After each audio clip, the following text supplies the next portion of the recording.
Hello, everybody. I'm Mario Linares, and I'm broadcasting from Rio de Janeiro. And today we have one more episode of SIPS of Science. And today we have very special guests here. We're going to be talking about Nolan International Symposium. And right after we have our opening here, we are going to be talking to Dr. Florian Kongoli, Dr. Matt Nolan, and Malcolm McNeil. It's a pleasure having you guys here, and I'm going to ask you if you haven't subscribed to any of our channels, please just subscribe here so that you can be notified whenever we are live. Well, that's it. Welcome and let's go.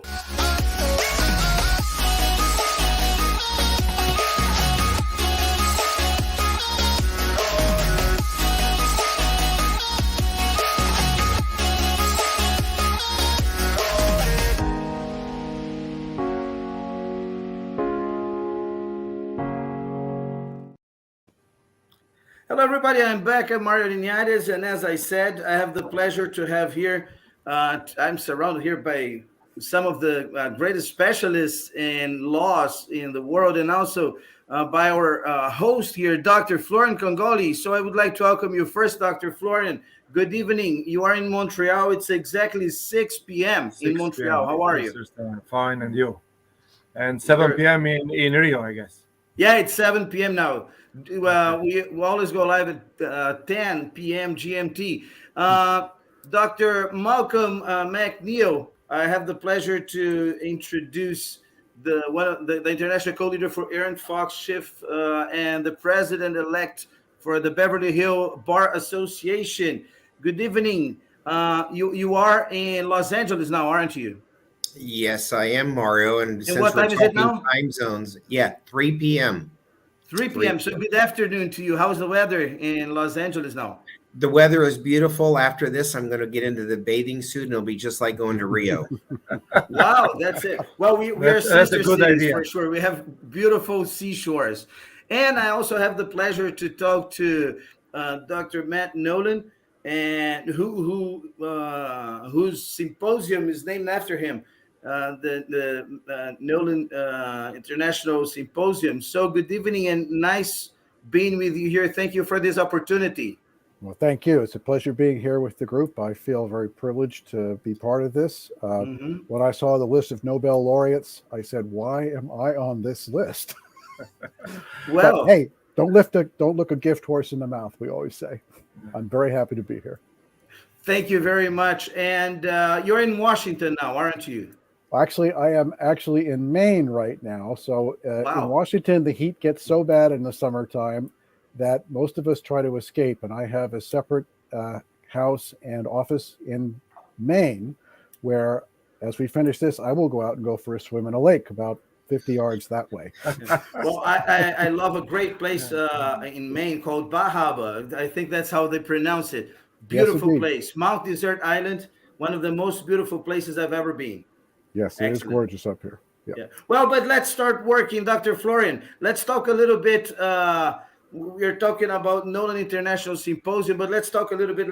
Let's have an overall idea of what we are talking about. From the 27th of November to the 1st of December in Phuket Island, Thailand, we are going to have the largest event focused on sustainability through science and technology. We are going to have Flogen, to have SIPS, Sustainable Industrial Processing Summit, Sustainability through Science and Technology.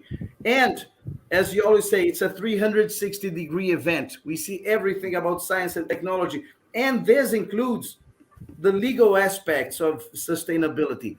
So good evening. How are you? And what can you tell us about SIPS specifically? Well, I'm going to start where Matt left it. Why I am here. And it's a big reason why law is part of SIPS. So there are three criteria of sustainability. It is protection of environment, economic development, economic growth, and development of the society, development of human beings. So the quality of life of a human being is very important, is one of the three criteria of sustainability. Then who are the actors or the the factors that can protect, can help sustainability or destroy sustainability? This is explained by Florian sustainability framework. There are three pillars: science and technology, governance and management, and education and civil society. And here we are. There are three equally important pillars. That is a table with three pillars. If you have the diagram, you can show. It's a table of three pillars. Equally important are the pillars, and governance and management. It's one of them. And here enters law. Law is part of the governance. Science and Yes. technology needs law. Science and Yes. technology needs law because just a simple question. Alfred Nobel was the inventor of dynamite. It was basically for mining. It's a technology for mineral process mining and mineral processing, and then it exploded. It was used during the world wars as an explosive, as a war. I mean, it was used in the war. So, if would have been a law at that time that explosive shouldn't be used in the war or so, that's where we are. Meaning, legal framework is so important to guide the development of technology, not to guide. It's a wrong expression, but to put the framework, not to go against human life. So this is a artificial intelligence today. It's huge. It's a huge development. It's very positive, but it also needs some legal constraints in order not to go against human beings. And human I beings see. actually is this part of the three criteria: economic growth, environment protection, and development of human life index. And here where we are. So law is very important in terms of sustainability as a criteria and as a pillar also. Exactly. So it's part of the governance. It's a legal framework, because the government has a political framework, but the law has a legal framework. So always science a little bit a step ahead before the law.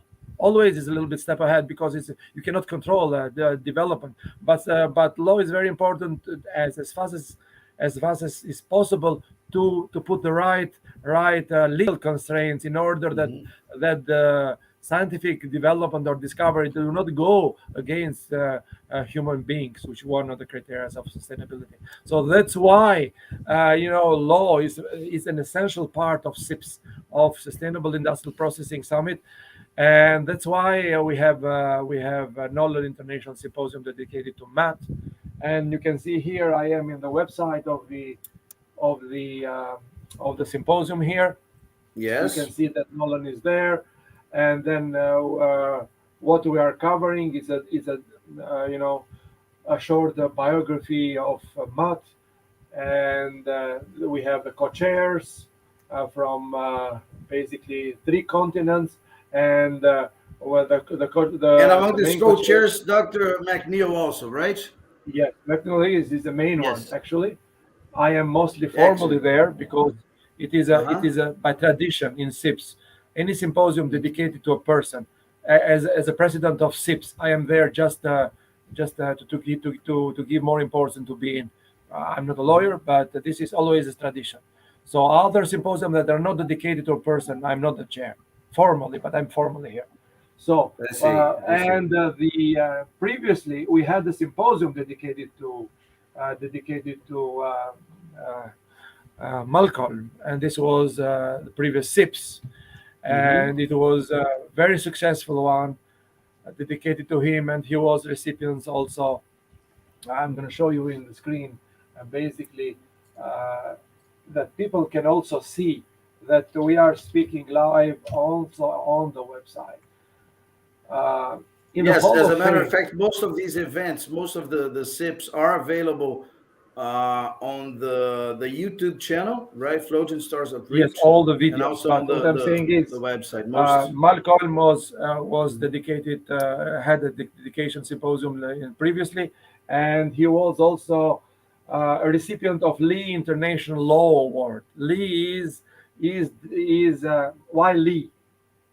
He's a Nobel Prize.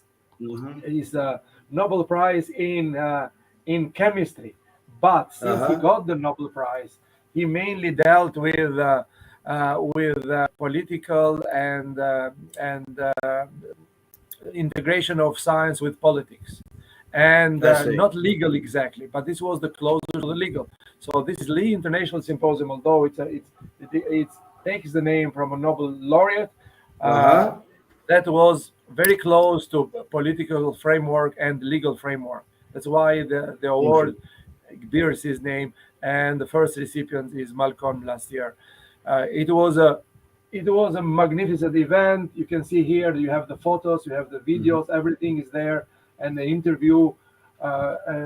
So it was one of the highlights of the event of SIPS, of the previous SIPS, and we are looking forward now with the experience of Malcolm with the symposium dedicated to him to have an equally successful symposium dedicated to Matt. That's why the symposium bears his name, Nolan International Symposium on Laws and their application in sustainable development. But sustainable development, not on the strict point of view, is very important. We are not environmentalist extremists. It's sustainability. I mentioned the three criteria. Environmental protection. Economic development means economic growth. Sometimes growth is out of the window. Nobody thinks about this. And development of social development, which is human life quality. These are the three criteria. You have to reach them simultaneously. And law, in all of these fields, you have law incorporated there, has a very strong input and a role to play. So this is important, and it's also a pillar. It's also a pillar. Pillars are equally important. A table with three pillars, if your pillar goes away, the whole structure goes down. So they are equally important. So one of them is all part of a governance. So that's where we are. Probably Malcolm can speak about this from his experience last year, and then we go to the star of the event coming, Matt Nolan. Okay, but before we just go forward, I just want to show here the framework that you've been mentioning. We've got here a mix of social advancement. Why don't you explain to us, Dr. Florian? Well, I explained a little bit, but since you showed this, I can show you. So there, the three elliptic. There are the three criteria of sustainability. Okay. One, it is environmental protection. The other one is economic growth, and the other one is social development. In order to be sustainable, you have to fulfill simultaneously all of them. That's why the common part is sustainable. It's sustainability. The kind of triangle in the middle. So in order to be sustainable, if you don't fulfill simultaneously all of them, you are not sustainable. So if you take about the environment, but you forget social quality of life, you forget economic growth, you are not sustainable. If you deal only with economic growth and social development, forget environment, you are not sustainable. So you have, this is the key and the challenge of our times. So if you deal, this is most popular sometimes today. If you deal only environment and you forget the growth out of window, social quality of life out of windows, and they're saying we're gonna protect the world. It was a recent book published in 2018 in the United States. They said the only way to protect the world is to kill ourselves. Well, that's not a very healthy decision. Yes, but that's the way when we forget growth, when we forget quality of life. So let's protect the planet, and we kill ourselves. We have no CO2 emission, we have no babies, we have no expenses, and so on. And the planet is safe without people. So this is where we're not there. You have to fulfill simultaneously. If you show again the graph, there are three pillars. This makes possible destroy or help sustainability. So science and technology, governance and management, education, civil society. Science and technology give solutions. The best government in the world, if it doesn't have solution to protect the environment, cannot do anything. Just save a little bit of water, save a little bit of this. This is just the efficiency so down. So governance is very important because it creates a framework, legal framework and political framework. If you don't have that, the both other tables, the whole structure goes down, and even the importance of our pillars goes down. Exactly. Society, education also is very important because we have to prepare scientists, lawyers of the future. So they are equally important. So here we are, and then so I'm repeating. I said a little bit earlier, but since you showed the graph, so here we are with the two important people representing governance.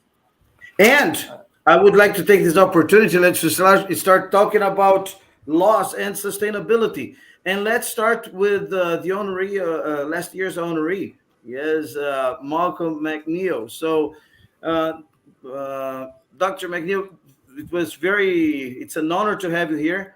And I would like to first congratulate you. I couldn't congratulate you last year in person, but it's a pleasure having you here tonight.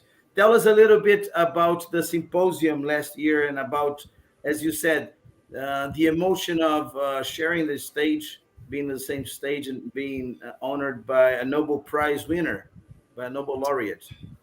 Well, in many ways, it was surreal to begin with. I first want to say, well, first of all, how are you, Mario? Thank you so much for being the host, and Dr. Kongoli, I thank you for all of your efforts in putting forward the Logan events. Yes, and I mean that sincerely to both of you. When I heard that I was going to be the honoree last year and also received the International Law Award, it was stunning. And we went to a beautiful locale. It was in Cyprus and Paphos. And it was daunting because Dr. Kongoli was quite insistent that all of the honorees and committee chairs all meet each other ahead of time. And I had arranged for legal practitioners that I knew who came from Lebanon, the UK, Italy, Spain, Korea, Japan. They all came to participate in various sectors of the legal framework of the Flogan event.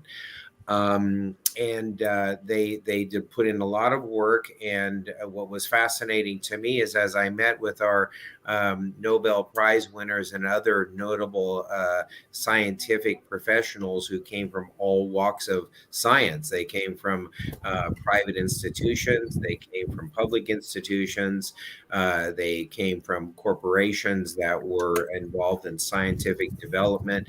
And we were able to meet in a casual setting outside of the work sessions. And the casual settings actually were quite interesting because we were actually able to have a direct conversation regarding the intersection of law and science. And that was interesting because actually some of them were curious as to why was there a lawyer here getting honored at a scientific seminar. And I said, well, in fact, I'm past president of an international lawyers association. And whenever we talked about legal concepts, we refer to that as our scientific program. So there's no, the law, of course, is an art in many ways, as we know, because we argue on behalf of clients and principals, but it's also it's a science because we rely on something that's part of those pillars that Dr. Kongoli mentioned a moment ago. And that is the pillars have to have the underpinning of the rule of law. And we hear a lot about the rule of law, and we do a lot to advance the rule of law globally. And we know what happens when there's a collapse of the rule of law. And it's impossible to have the social and environmental and economic growth that's necessary and essential for humanity without having a strong rule of law to rely on. So we had stimulating discussions with each one of the recipients of awards at that time and the presenters. And I think I was able to persuade most of them that, yes, the rule of law has a scientific component. And that's why we're coming back now with Flogan, the Nolan International Law Symposium, because It ended up being a great success. We had many people attending our sessions, and there was a vibrant discussion of law, science, the pillars of sustainability, as Dr. Kongoli pointed out earlier. And the addition of the legal component, I think, made the process and the entire event even more exciting. And I think Dr. would agree with me on that. Yeah, totally. And so that's why when it came time to be a chair of this for Dr. Nolan, who is a truly a world-renowned international trade lawyer. And also, I have to add, for purposes of disclosure, we are partners in the same firm, but that's okay because we're on opposite sides of the United States. He was nominated for this position, not for any personal reasons, although there were plenty of personal reasons to do so, but for the work that he has done in the trade arena. And he's also the past chair of our international trade committee inside the law firm. And so I'm proud to be participating with, I'll call him Matt. I can call him Matt in this process. And I'll say, Dr. Nolan, AKA Matt, I congratulate you on the nomination this year. So, Dr. Nolan, Matt, congratulations too. And I would like to hear a little from you also about this year's symposium. What can we expect? But before that, I would like to present here the promotional video. I know that you've just seen it because I presented it to you like minutes before we went live. But it's the promotional video it's the first time it's being it's being shown live. Nolan International Symposium from the 27th December to the 27th November to the 1st of December in Phuket.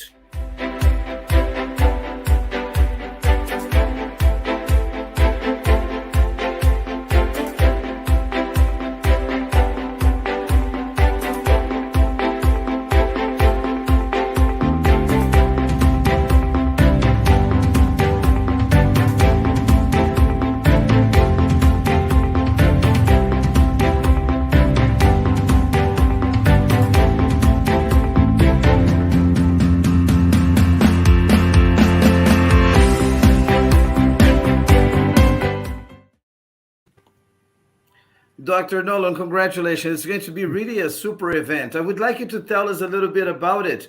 So first of all, well, it's still good afternoon in Maine. So good afternoon, right? Still daylight, I guess. Still daylight. Well, thank you very much for this. And thank you, Mario, for introducing Dr. Kongoli, for putting me in this position, and Malcolm for nominating me or whatever you did to make this happen, because it is indeed an honor to be part of this august group and to be participating in the SIPS program in November, December.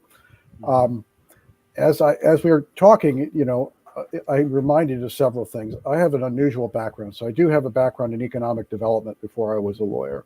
And I also have a bit of a science background, and we won't get into the details of that. But I did take to heart what Dr. Kongoli was saying, because indeed law, and what Malcolm was saying, law do have an integral part in determining whether we advance these pillars or whether we hinder the development of the pillars that were just discussed.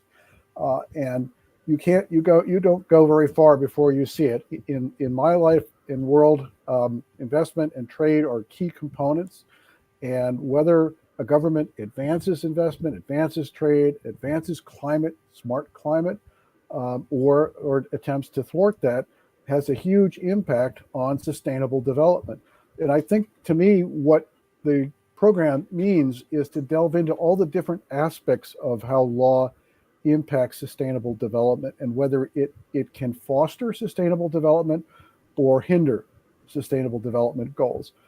And you don't have to look very far. As I said, you can think of stability in governments. You can think of laws that are executed in a very technocratic and thoughtful way to advance things like the climate change agenda, or technology development, or considering things like, as Dr. Kongoli talked about, whether artificial intelligence is a good thing or can it be used for advancement of the human species, or whether it can be used for less appropriate purposes, and that needs to be considered in the law. I always faced with things like corruption in governments. And we have spent a lot of time over the years in the United States and other countries fighting corruption. And corruption is a huge problem in terms of maintaining sustainable development, because you're siphoning off resources from their most efficient usage, right? And so that's an area that I think we'd love to explore a bit in the program. Climate change. We've just had a climate change bill law enacted into the United States. I don't know if the president signed it yet, Malcolm, but I'm pretty sure he's waiting to sign it with his pen right now. And it took the U.S. a great deal of time and energy to get to this point. And it's not even a perfect law, but it's an improvement on where we were. And, you know, one of the other things I deal with, deal with developing countries a lot of the time on trade issues and laws. And I've seen the development of laws in various countries that can be helpful and can be inward looking and not helpful towards sustainable. And it's usually politics that are driving that.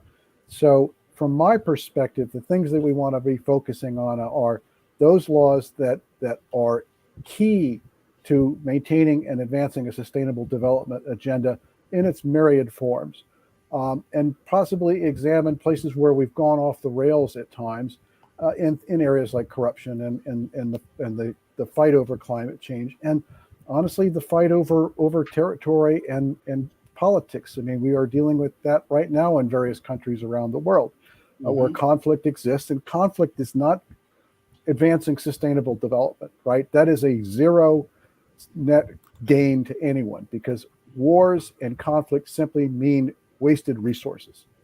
And you cannot achieve advancement of the human species. You cannot achieve economic development when parties are not allowed to flourish. That can be, and that's often politics and governments causing the problem.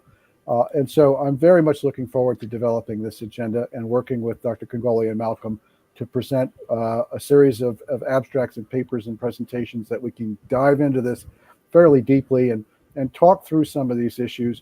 Obviously, we won't solve the world's problems, but talking about these things will advance the knowledge and advance the agenda. And I will put in one quick plug. I am actually also the chair of a group called World Partnerships. And what we do at World Partnerships is bring people from foreign countries, young leaders, young executives of various government and non-government areas, and we bring them together in a place and we put them together for 2 weeks at a time to have discussions over specific issues: security, climate change, oceans, doctors. We've brought doctors in from 20 countries to go visit hospitals in the United States, going through programs like that to try to do that. We brought Israelis, Palestinians, and Lebanese together in one place for the specific reason of trying to get everybody to talk to each other and get past the noise that's causing all the conflict. And to me, that's one of the keys to this, right? Trying to get sustainability in its myriad forms is getting people to recognize the importance of it and talk to each other about it and think about what's best for them and for their futures. Whether we're successful at it, not always, but we never stop talking about it. That's it. Especially because if we didn't have laws, we would be barbarians. I think this was Cicero who said this, if I'm mistaken. So, and the more developed we get, the better laws we might develop. And this is sustainability, isn't it, Dr. Florian? Do you agree with me? Yeah, that's perfect. I mean, I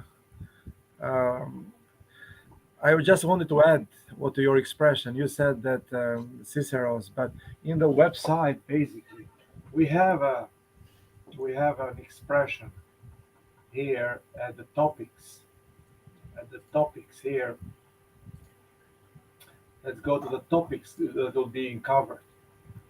We start with an expression from Henry VI, Part 2, Act 4, Scene 2. The first thing we do, let's kill all the lawyers. Well, That's not very sustainable, I think, but it's a nice start. No, just because kidding. they were afraid of lawyers. Okay. I will tell you, Because they protect the rights, and they didn't want to let someone protect their rights. This was Henry the Sixth. Yes, it's in I don't know, it's 17th century, 18th century, something. Yeah. So, Dr. Florian, I will tell you, I have a T-shirt with that on the front of it. That Really? Yeah. You should be wearing that today instead of the tie. I might pull it out of the closet if I need to. Remember to take it to to Phuket. Oh yeah, absolutely. Yeah, that will be good actually. That would be a great idea. That's a great idea. So, well, I have a question here for Dr. McNeil. Dr. McNeil, with this, you mentioned something. I didn't know exactly what I was doing there in the middle of scientists, and they were a little awkward. They thought it was a little awkward too. What is a lawyer doing in a scientific symposium, a scientific summit? But the thing is, how did you feel this interaction go? Was it positive for both lawyers and scientists? And can we expect more now? Comparing this experience from Cyprus now to Thailand, to Phuket. Yes. Well, the reason why I said that to begin with is it was our first, let's say, interaction between the scientific part of Flogan and the legal side of Flogan. And so when the SIPS event occurred and we were introduced, as I said, Dr. Kongoli was very, very gracious in making sure that all the introductions were made. And the conversations, well, I'll say they evolved. They evolved sort of from a curious standpoint, I think, from the scientific end and from our Nobel recipients who were participating. And I had lots of curiosity that I wanted to ask and I wanted to show relevance to the scientific community as to why it was important to get a legal perspective. And we talked about a variety of things that resonated with the scientific community.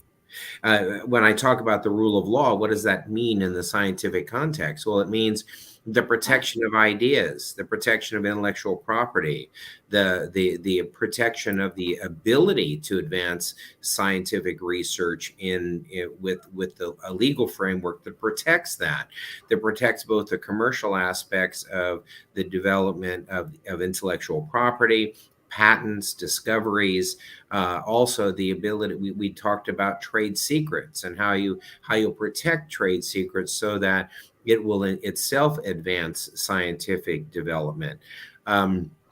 We talked about how we protect reputations if something goes wrong, how you protect cross-border rights. So when I started talking about the law as a protection for science rather than something that was odd for science, I was able to, that resonated, and I was able to have very meaningful conversations.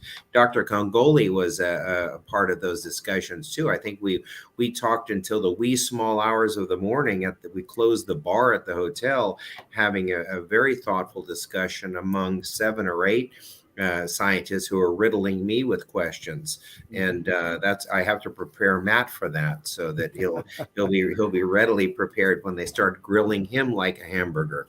So, but the idea is that no, it actually became all of a sudden the commonality became more pronounced. It was more obvious.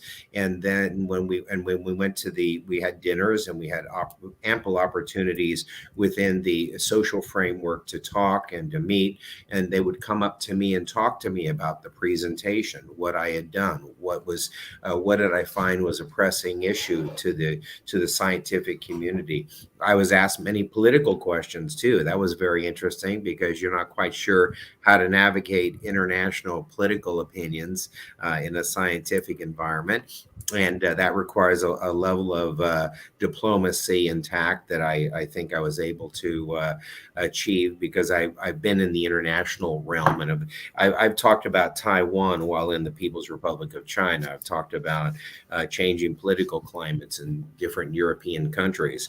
So we were able to do that, and it's not easy, because you want to make sure you're going to keep dialogue going, but the framework and let's say this, the my presenters who are presenting in different sections of the as I mentioned, who are making presentations, they interfaced with the scientists, and the scientists interfaced with them, and it created an environment for the exchange of those ideas without really any threats. Everybody was from a curious standpoint, from a truly thoughtful standpoint, rather than as a gotcha for ideas. And that's what was the most rewarding for me. And that's what Dr. Nolan can expect when he is when he's not on the beach at Phuket.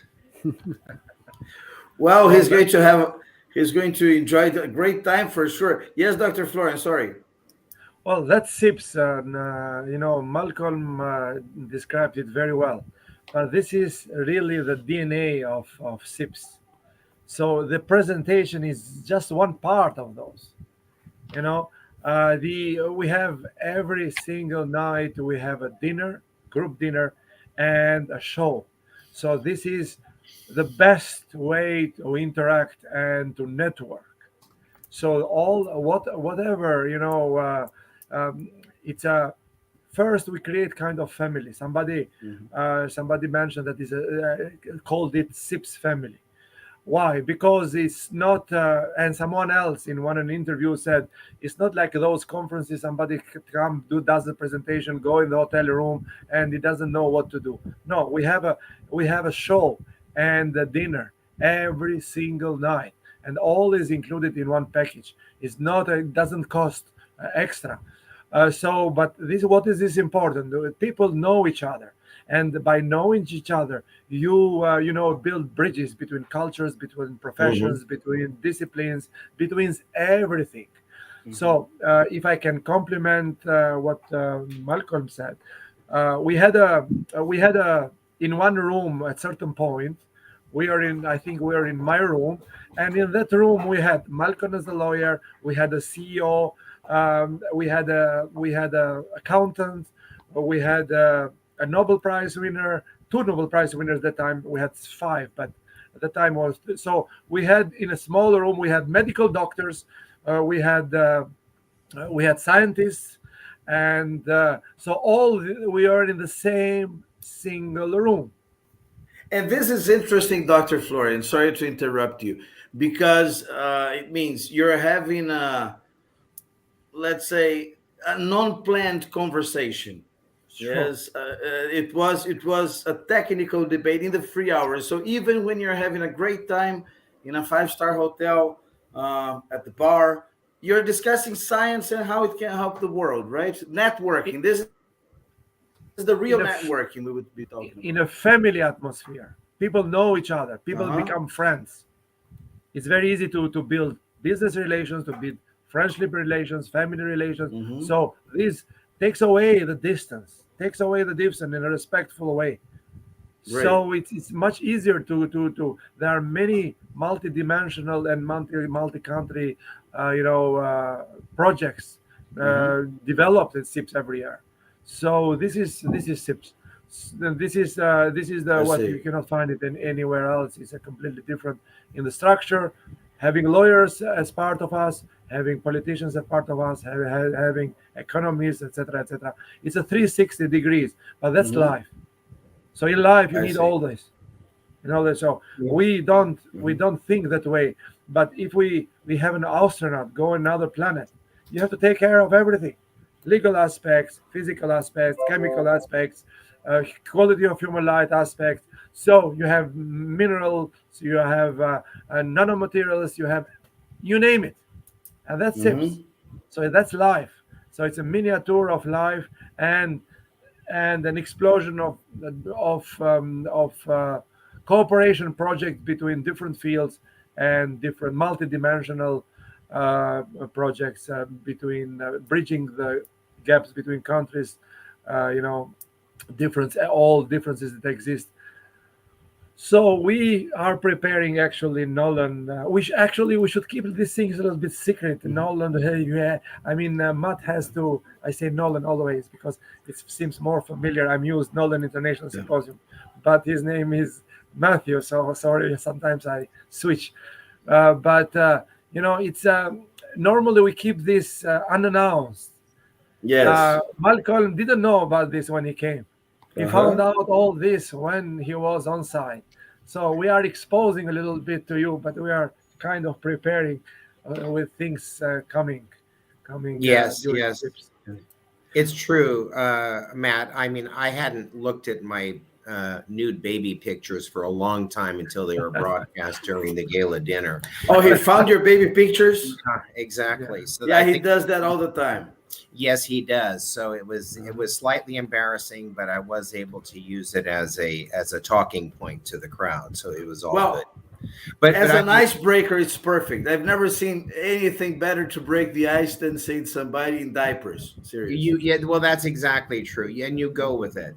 But Dr. K, I did want to tell you that yes, indeed, and I'm glad you emphasized what I just said. I think what I was going to say is that the experience is a totality of the experience, because, and what I mean by that is between the manner in which the schedule is prepared, the manner in which the concurrent sessions are held, a lot of choices have to be made by the participants, because there are concurrent programs being run in science, technology, law, physics, genetics, etc. And those concurrent areas require the people to actually think about where they're going to go and what it is that gives them interest. And that environment also creates its own level of discussion. And there is a collaboration that exists by virtue of that kind of program. So I wanted to commend the way the program is designed, because it allows for, as I say, not conflict, but the only conflict is what room do I want to go to and what interests me even a little bit more. So that's the only thing that becomes tough. And but yes, indeed, that's what makes it so collaborative and enjoyable. It's enjoyable and it's fun. There's nothing wrong with saying that it's fun. It was fun because Dr. Kongoli selects locations that are fun, that are interesting, that are exciting, and that adds to the program. And I think that is that gives it an element that makes sure that we're all working together toward the same goal, which is to exchange knowledge.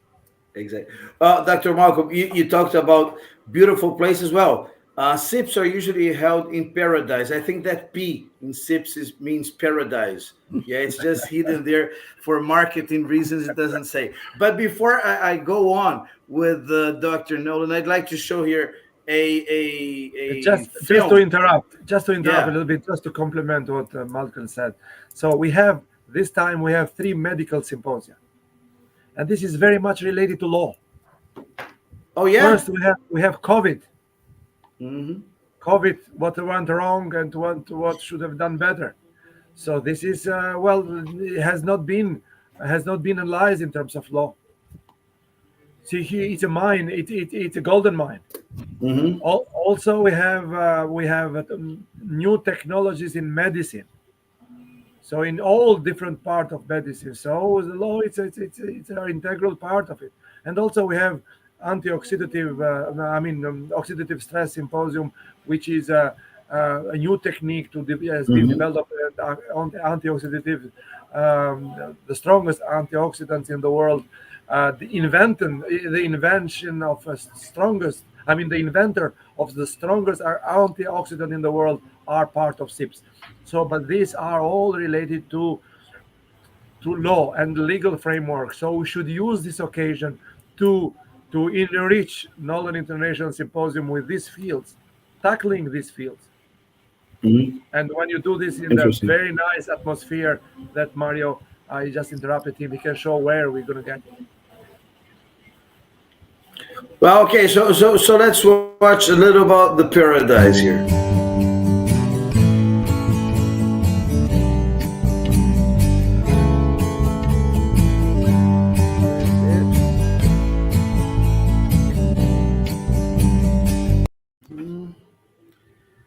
Wow. Let me see here.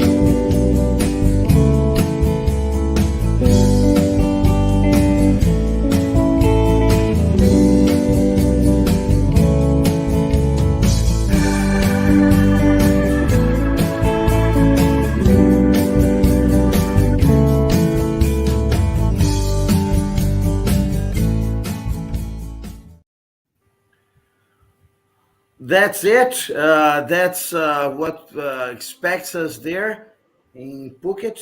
Is it the first time for you, Dr. Nolan, to Phuket? Yes, I will say I have been all over the world. I think all continents except Antarctica. But I have never been to Thailand, so I'm really looking forward to this. I have been in Southeast Asia, Very but good. never in Thailand.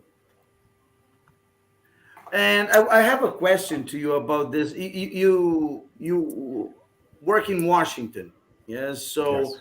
SIPS has this mixture of tries to have this blend of science, of engineers, academia, bringing in politicians and now lawyers and all that. And the thing is, how do you feel the, let's say, the backstage of power, let's call it this, because in Washington, by the corridors of Washington, you have there some of the most powerful men in the world, yes. And how do you see this integration between these world leaders about this public workers and science? How open are them for this interaction? So I will say in Washington, it's a wonderful myth that people think it's such an important place. I was born there. I was raised there. And I've sat with senators. I've been with congressmen, vice presidents, secretaries of various of departments in the United States, and we all put our pants on the same way. So it's not quite so elegant as one might think. But I do take the point that there is a fundamental, there can be a convergence of politics and a thoughtful processing of laws and policies and an advancement of the right thing to do, I'd like to say. But that's not always the case, because politics in the United States, as in all countries, is a very difficult thing. And there are constituencies in every country, some of which want to see advancement of new technologies and some which don't, because they have a technology that they're trying to protect, or an industry that they're trying to protect. When you talk about economic development, you're talking about changing the way business is done, advancing to new techniques, new different ways of making things. And the scientists that are appending these tend to be on the forefront of those, if I'm right, Dr. Kongoli. And so they're thinking forward to begin with.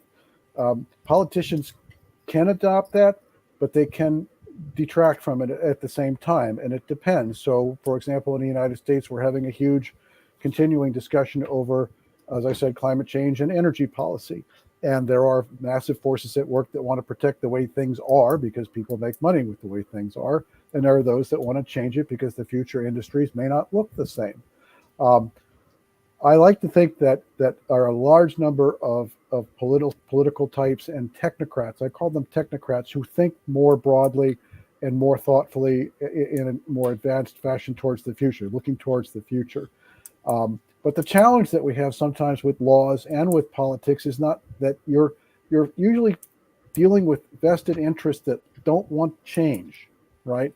And so you need to figure out how you're going to work through the change in the environment from point A to point B, because as Dr. Kongoli said and Malcolm was saying, advancement means change, right? We need to change. We need to be adapting to the new environment that we're in, trying to find new ways of being advancing sustainability on development in the human species. And things like intellectual property, as Malcolm talked about, it's a great thing to do. You need to protect intellectual property rights to advance. But you also need to recognize the fact that some countries think that some countries protect those rights more vigorously than they should be, which makes it difficult for other countries to develop quicker. But that's a continuing fight that our discussion will always have, and it will never stop. I am reminded many times of having been in several African countries to work on projects, and they have a very different view of the universe than we do. And I do take what Malcolm said about being a diplomat to heart, because I have been in so many places where, you know, at some point the United States is the hero, and at some points we're the villain. And having discussions around those topics can be a challenge. But on the whole, you know, I do think that politics plays a critical role in advancing these agendas. And I do think that what SIPS is doing is helping advance knowledge to hopefully facilitate that process. And the more politicians that participate in these things, hopefully the more knowledge gets transmitted and the better policy results from it. Very, very good. We had Dr. McNeil was disconnected, really, but we are getting. I can say something while. Yeah, please. While waiting for. Oh, here he is again. Malcolm. Yes. Yes. Malcolm's here again. No, I heard exactly what you said. For some reason, it dropped me at right there and then, Matt. But I heard what you said. Yeah, I heard the last comment regarding diplomacy, and that's what it takes. And actually, it's even a more nebulous word than that. And I think it is tact, because indeed, I've been to many. I'm sure that Matt's probably visited more locales than I have, but I've been around the world, and yes, I've been in different environments where things are, let's say, challenging in the nature of the discussion or in the nature of the underlying values. And one has to understand the differences in those values, because I was in one meeting once, which I will not discuss as to where it was, but the question was, how can you believe that protecting for intangible property is appropriate, because it's not property. So you have to, rather than reject that and automatically attach personal preferences based on, let's say, where you were raised, where you were trained, etc. You need to be able to bridge that gap and explain why there should be some protection, or at least engage in a discussion on that. Mm-hmm. Okay. Yes. Totally agree. Dr. Florian, you want to say something? Well, just because this discussion is becoming so interesting, let's think about what happens. I'm not mentioning the area, just I'm giving an example. It was a new technology was developed. I'm not saying in what area, because I don't want to. It's not important. What is important is what happened. It was a new technology that cutting down almost 50% the cost of one of the processes. Is very widespread in the society, and since the scientists were not able that made the discovery and developed the technology, they were not able to have the right procedure of protecting their rights. And basically what happened is the biggest competitor of that technology that felt very threatened about this, what did they do? Very easy thing. They met them and they offered to buy the technology. And they bought the technology. They bought the technology not to use it. They didn't buy the rights. They bought the whole technology to bury. They bought it to bury. Bury it. Incredible. To bury it in order not to touch their monopoly on the market, because even if they would have used the technology, they would have made less money than with the old technology they are still using. I see. So this is a real example, live example. This is not just an invention, not an example. I'm not saying that field and so on. This has happened. So scientists need lawyers to proceed to framework and to develop the right strategy. We're speaking about strategy here. It's very easy to say, oh, I have developed such a thing, and then okay, go, but the others can. Well, sometimes even protecting the rights by patents, it's not fully, fully foolproof. Guaranteed. No. Sometimes it goes in the opposite direction. People can produce before even the patent is approved. They can produce it if you are not able to find out the right strategy. So and Dr. Florian, I believe all of this and much more we are going to be finding on Nolan International Symposium. All this is what we are discussing. So it's a golden field. But this is to let amazing. People, to let scientists know why they need to be in touch with lawyers, why this is so important, this interaction. So what I was saying, I forgot while Matt was speaking about. So there are many examples like this. You need to be the trade. Well, Malcolm mentioned a little bit. It's a balance between the protection of rights and opening the development in society. So basically, discovery helps the entire society, but you have to protect the rights of the person who develops it, because they have spent money, energy, etc., etc. So at least for some time they have to enjoy the benefit of this discovery, and this serves as an incentive to develop a new discovery. Otherwise, nobody gonna spend money and time and nerves to develop a new technology just for love, and then have no profit about it. Sure, society will have a profit. So it's a balance of all these things, and this is the legal framework that determines this balance between these different fields. Trade, for example. So I mean, some countries might say, as Malcolm said, okay, we are in science. Whoever steals scientific discovery is not stealing at all. This is the definition like this. Who steals knowledge is not stealing at all. Is this right? Not so sure. There is a balance of it. So if the technology is developed by a private company, well, they have the right, entitled to protection. But if it is funded by the government money, then it's open for everybody. That's a different story. Who's paying for that? This semi is not right all the time. There are all pitfalls on the road. But this is the lawyers. We are able to, from their experience, we are able to avoid all these pitfalls and to be successful. So it's a much complicated than you think. You think that the discovery is okay and it's good and so on, but under the ground is a lot of things going on. Well, and from my experience, just a short to finalize it, because I told you it's becoming very experienced, but we're not. This will be all discussed in SIPS. Another example, another company that we were cooperating some times ago. They tried to file a patent. They tried to file the patent on a process. They filed in their country, and they filed in another country where it was their main competitor. Okay. So they filed the patent, and then I told them it's not a good idea to file a patent on the process because it doesn't protect you. But apparently they didn't believe on that, so they filed in their country and the country of their competitors. And what was the result?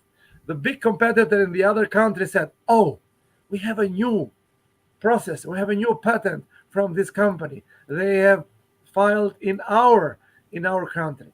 Oh, very interesting. So they opened it, they edited it, they improved the technology, and they filed another patent by improving the technology.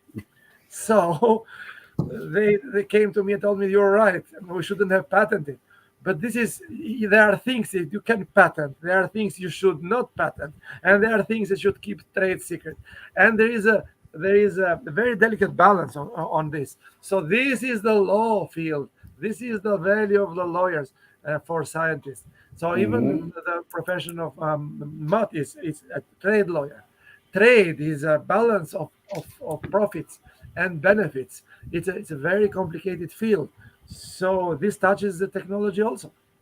So you name it, it's a golden field, and that's why we are organizing SIPS as part of a scientific, bringing together lawyers, scientists, politicians. This was, Let I me forgot when Matt was saying, politicians. We are able. He said that we have to bring and change the mind of politicians in Washington D.C. And we had some successes on this. In 2015, we had the Lord Prescott, John Prescott. He used to be for 10 years Deputy Prime Minister of England under Tony Blair. Now it is in the House of Lords as a Lord. He was our political guest in SIPS 2015 in Antalya, Turkey. He came with different mind and he left SIPS with a completely different mind. And he specifically said this in his interview and in his speech. So we should and we are able to change the mindset of politicians, even in Washington D.C. And I see that Matt was trying to say something. No, I absolutely agree with you, Florian. I mean, it is changing. Information can help change minds. Knowledge can help change minds, but you don't get there if you don't have the discussion, if you don't get them to open up and listen. And part of the problem that you get in Washington sometimes is people close their ears and they don't want to listen. And the only way to get people to listen sometimes is to get them out of the political, I call it the political bubble, where they're trying to impress somebody all the time, and get them into a place where they can actually have an honest conversation and listen to what other people are saying and think about it. Because out of the spotlights. Out of the spotlight. Mm-hmm. And as Florian said, trade is a big deal. I mean, I deal with issues all the time where somebody has developed a new process, a new technology, a more efficient way of making something, and they start bringing it into the U.S. And the U.S. producers say, we don't like that. We have to put the brakes on that because they're going to take our markets from us, even though they're making it better, cheaper, and faster. Right? And so what's the balance there? I'm reminded of a big fight that we're in right now over Chinese solar panels, right? That's a continuing issue over whether we allow solar panels from China to come into the United States. And the issue is that the Chinese government subsidized the development of the solar panel industry. That's true. Now, the U.S. producers say, well, that's not fair. We shouldn't let those in at all. On the other hand, the debate is, well, if we get cheap solar panels, do we really care about who made them? Another fun fact in my world is when we have trade cases, an unfair trade practice includes using energy that comes from renewable resources if that energy is subsidized in any way or shape by the government involved. That's nuts, right? Why would you penalize a country for putting sustainable, clean energy in place and saying we're going to make sure we subsidize the development of that industry to support our steel industry? Right? Well, you can't do that because that gives the steel industry an unfair advantage. I say, do we have a policy? Do we have a policy to advance climate goals or not? And the answer is the governments do this sometimes. They go and look past each other. It's inconsistent. They are inconsistent. Yes. But it's true. What I was trying to say, what I was going to say earlier when you were talking about the issue of the intellectual property, et cetera. Yes, there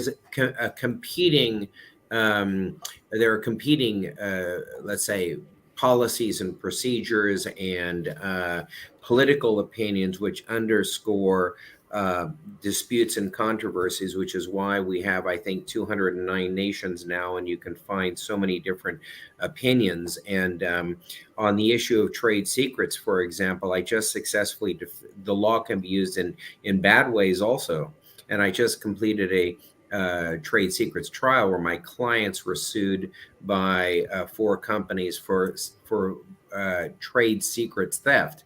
But there was no trade secrets theft. But the reason that the litigation proceeded was because the plaintiffs thought they could litigate the clients out of business.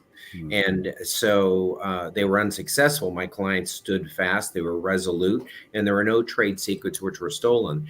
It was used, though, as a way to engage in unfair competition. They thought that somehow this would drive my clients out of business if they were to get them involved in expensive and protracted litigation.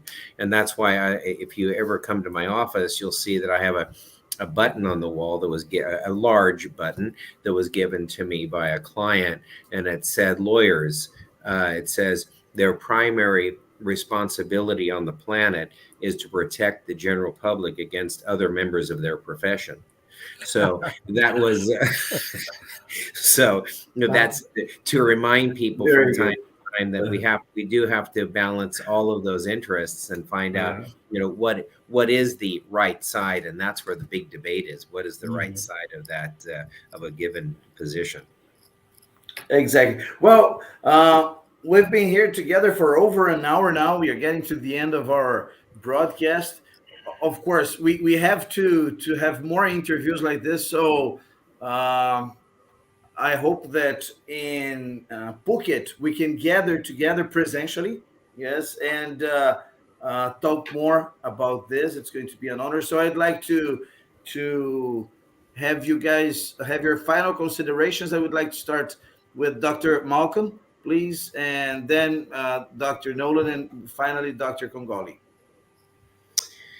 Well, if anybody is watching and they're curious about SIPS and Flogan and what we've discussed here today, I encourage you to check out the website, go beyond the videos, go beyond this discussion, and look at the program, and you're going to see that if you're interested in the exchange of ideas, opening new horizons, thinking new thoughts, and engaging in important discussions regarding things that matter to all of us, I would encourage you to consider joining and seeing us and being with us in Phuket at the end of November. It's worthwhile. I'm taking time out of my schedule and of a rigorous schedule in order to be there, because it's both important and, as I said, it's unique and it's fun, and it is mind expanding, and that's why I'm happy that I'm going to be there as a program chair for Matt. Very good, Dr. Matthew. I'm looking so much forward to this event coming up. I love to have robust discussions with groups on these intersections of laws and how they affect the ability to achieve development goals and climate goals and science goals. And I will second Malcolm's comment that I think it's worth taking a hard look at this. And if it's something of interest, join us and present if you like. We will have a series of potential topics for very wide-ranging areas to include. It's a huge area to cover, and I doubt we'll even scratch the surface of it, but we're going to give it the college try and give it a real robust treatment. So I'm looking forward to it. Great. And Dr. Florian? Yes, exactly. This was the tip of iceberg 1 hour that we discussed. This was just selection of some things that we mentioned. That this will be treated in more depthness in SIPS and in Nolan International Symposium. So if you like any of those fields, you should come and also present your findings. Again, this is an open, where SIPS has no agenda. We are not stressing one agenda over another one. If you disagree with anything we said tonight here, you are welcome to come and present your own ideas, your own discoveries, your own ideas on trade, on patents, on trade secrets, or anything else related to law and in relation with science, technology, engineering, and the world. It is a 360 degrees. There is no censors as long as it is scientific and censor it is as long as it is scientific and respectful. So everybody is welcome, even those that might disagree with anything we said tonight here. I don't think we said anything so spicy tonight that to be disagreed with, but everybody is welcome. There is no censor, and we do not take sides. The side is we are welcome everyone with any side of the story, any side of point of view. We value the debate. The more we debate, the more conspiracy theories disappear.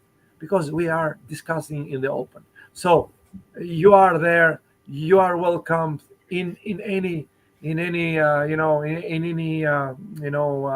point of view you might have. You are you are welcome with open arms, and we're going to debate. If I disagree with you, I'm going to debate, and if you disagree with me, I'm going to debate. This is what my presentation in Nolan International Symposium. I was not a lawyer, but I had a presentation in Malcolm Symposium last time. So I was not a lawyer, but I had the presentation. We had the discussion at Malcolm Symposium. So this is how it should be. So, and when you have on the background a very nice nature, it's kind of the most efficient way of developing new ideas, new cooperation, because you are happy and you are enjoying the real nature as it should be. So welcome, and you can go in the website. You do not need invitation, by the way. You are free to go and submit the abstracts and then follow the all it's not an invitation only event. It's open to anyone. Yeah. Well, we've got the website on the bottom right of the video, flogen.org/SIPS 2022. There you have all information. Before we say goodbye, I'd like to show you another video about SIPS 2022.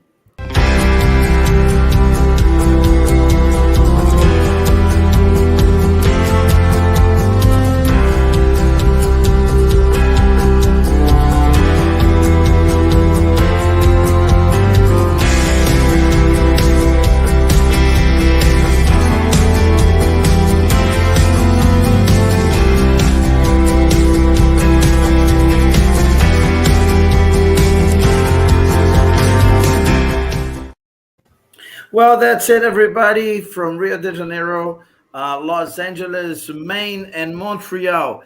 We'd like to wish everybody a good whatever, evening or morning, wherever you are in the world. It's a pleasure talking to you. I'm Marlene Addison, and we'll be back on Thursday at 10 p.m. GMT. That will be 7 o'clock Rio, 6 p.m. Montreal, wherever in the world you are. It'll be morning, afternoon, or evening. And we'll be glad to meet you in person in Phuket from the 27th of November to the 1st of December. I'm Marilyn Yades, and it was a pleasure having you here tonight. See you next time. Bye-bye.